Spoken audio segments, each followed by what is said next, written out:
Я благодарю вас.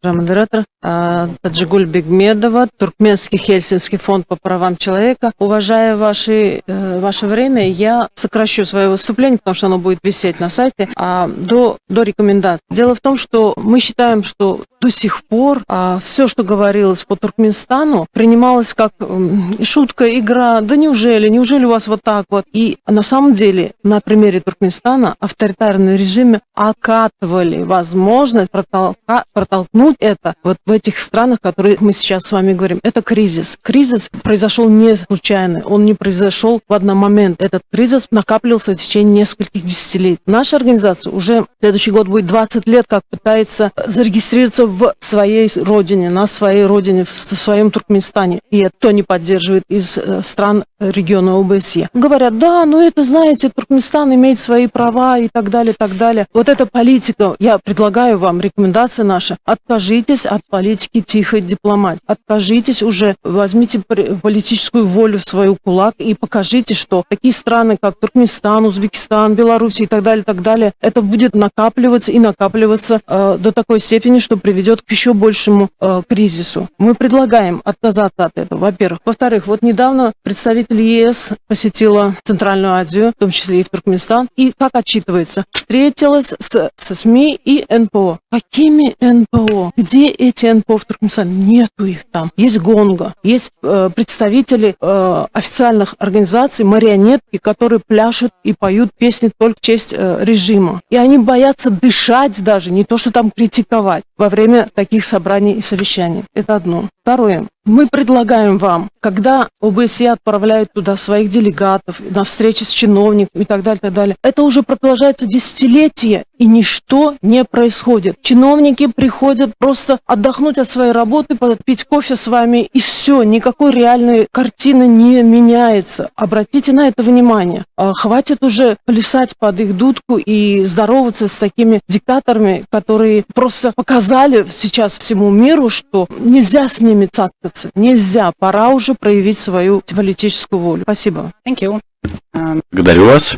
Рука слева от меня. Вы имеете слово. Пожалуйста, у вас 4 минуты. Спасибо, модератор. Анадурды Хаджиев, Туркменский Хельсинский фонд по правам человека. Говорить о свободе СМИ и свободе слова в Туркменистане очень тяжело. И с одной стороны, с другой стороны, очень легко. Почему? Потому что, как таково, в Туркменистане этого нету. Туркменистан занимает последние места в рейтингах свободы СМИ, репортеров без границ и других, организаций, которые там проводят мониторинг. Со времен Дуве, Харасти, Миятович, Арлен Дезира мы только и слышим такие слова. Сожалеем, проявляем озабоченность, проявляем тревогу, мы обращаем внимание. Все это касается туркменских СМИ. Но, к сожалению, за этот огромный период ничего в Туркменистане не происходит. Офис ОБСЕ в Туркменистане организует различные семинары, различные, тренинги для журналистов. Но все эти журналисты провластные, и чем они занимаются? Они занимаются пропагандой, открытой пропагандой действующего режима, который в настоящий момент отец и сын узурпировали полностью власть в Туркменистане. Это сын стал президентом и исполнительной властью, а отец стал председателем парламента. Вот вам вот это все, о чем мечтает туркменский народ, как говорится, в кавычках, и о том, что приносит вот эта пропаганда. К сожалению, ОБСЕ, роль представителя ОБСЕ по свободе СМИ в Туркменистане вообще не видно. Извините меня, но это факт, и это так. Туркменские журналисты, немногие, туркменские блогеры и активисты, которые доносят до правозащитников и для зарубеж, они подвергают своей жизни опасности. Их избивают, их пытают, их убивают. Однако мы молчим. Я имею в виду,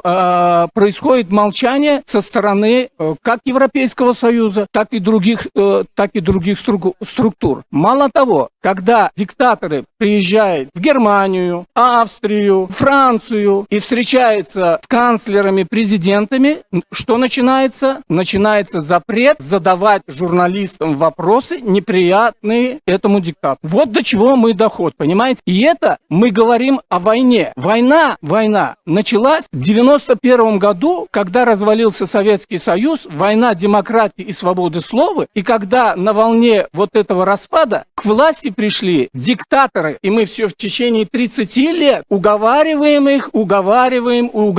Танки вчера были под нашими окнами, сегодня они под окнами Украины и Белоруссии, завтра они будут еще неизвестно где. Почему? Потому что, опять-таки, некоторые президенты и премьер-министры ЕСовские едут туда и восхищаются туркменской диктатурой. Вы уже сами прекрасно понимаете, что в некоторых европейских странах тоже проявляются нотки вот этой диктатуры и нотки запрета свободы СМИ и свободы слова. Уже и в Европейском Союзе это тоже есть. У меня такое предложение. Пожалуйста, если мы говорим о реформах, значит, товарищи по свободе СМИ должны разработать конкретные мероприятия, конкретные задачи и поставить это перед теми странами, где свобода СМИ просто не существует. Либо мы должны от них вообще отказаться, от этих стран, и вообще их не приглашать. Был туркменский представитель, так он что, пошел нажаловался на нас? Почему мы здесь находимся, а наших родственников там? Из-за этого будут преследовать. Спасибо за внимание. Thank you very much.